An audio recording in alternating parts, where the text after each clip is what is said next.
Hello student teachers, एक बार फिर से आप सभी का स्वागत है आपके अपने यूट्यूब चैनल पर जिसका नाम है ट्रेनिंग जंक्शन। आज की इस वीडियो में मेरे दोस्त हम लोग बात करने वाले जो आपका इतने दिन से चल रहा था कि जो आपकी बैकलॉग सीटें बची हैं 5000, 10000, 12000, उनका क्या होगा। क्या वो सीटें आपकी टीआरई 3 में जुड़ेंगी या नहीं जुड़ेंगी। कम शब्दों में उन सभी चीजों को देखेंगे कि क्या क्या बदलाव हो रहा है और सीटें जुड़ेंगी नहीं जुड़ेंगी, ये भी आपका यहां से क्लियर होने वाला है। ठीक है, तो सभी स्टूडेंट यहां पे मेरे दोस्त ध्यान दीजिएगा। तो आपने कल ये वाली न्यूज देखी होगी, इसमें जो मेरे भाई आपकी काम की न्यूज थी ना, वो आपका ये वाला था कि बैकलॉग सीटों के आधार पर रोस्टर क्लियरेंस सिर्फ एक आपकी सामान्य प्रक्रिया है। मतलब इनका कहने का मतलब यह है कि ना तो अब आपकी क्या है टीआरई 3 में अब कोई बैकलॉग सीटें नहीं जुड़ेंगी। मतलब जो आपकी 87,000 वैकेंसी थी ना मेरे भाई, सिर्फ उसी के आधार पर आपका रिजल्ट आएगा।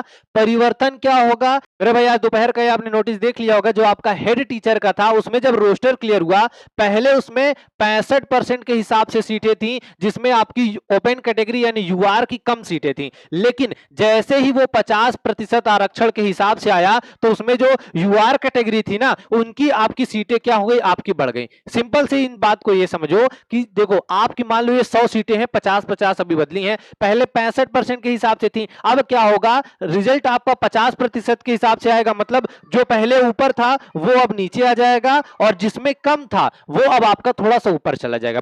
और मेरे भाई ना तो इसकी आपकी अतिरिक्त सीटें जोड़ी जाएंगी, ना ही कोई भी सीट आपकी कम होगी। हाँ, लेकिन जो ओपन कैटेगरी है उनके लिए कुछ सीटों का फायदा हो जाएगा और जो रिजर्व कैटेगरी है उसमें कुछ सीटों का कम होगा।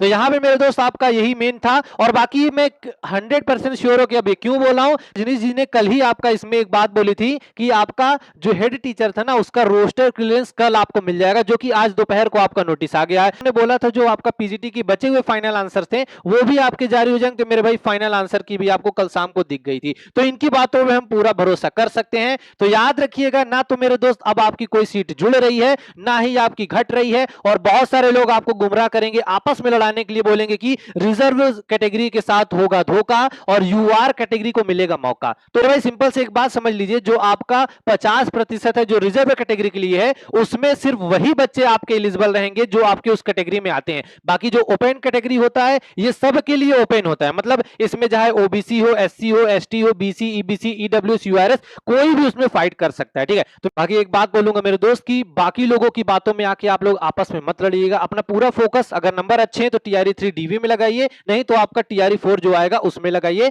ताकि आपका जो आने वाला समय है वहां पे एक सीट आपके नाम हो जाए। बाकी रिजल्ट के बारे में बता दूं मेरे दोस्त की जितनी अटकलें थी फाइनल आंसर की, रोस्टर, वो सब कुछ आपका समाप्त हो चुका है। अब बचा है एक, वो है आपका रिजल्ट। तो बहुत जल्द, यही समझ में आ रहा है, या तो अक्टूबर लास्ट में या तो नवंबर के पहले या दूसरे वीक में आपका रिजल्ट आपके सामने होगा। और ऐसे ही महत्वपूर्ण अपडेट समय समय पर पाने के लिए अपने चैनल ट्रेनिंग जंक्शन को जरूर सब्सक्राइब करें।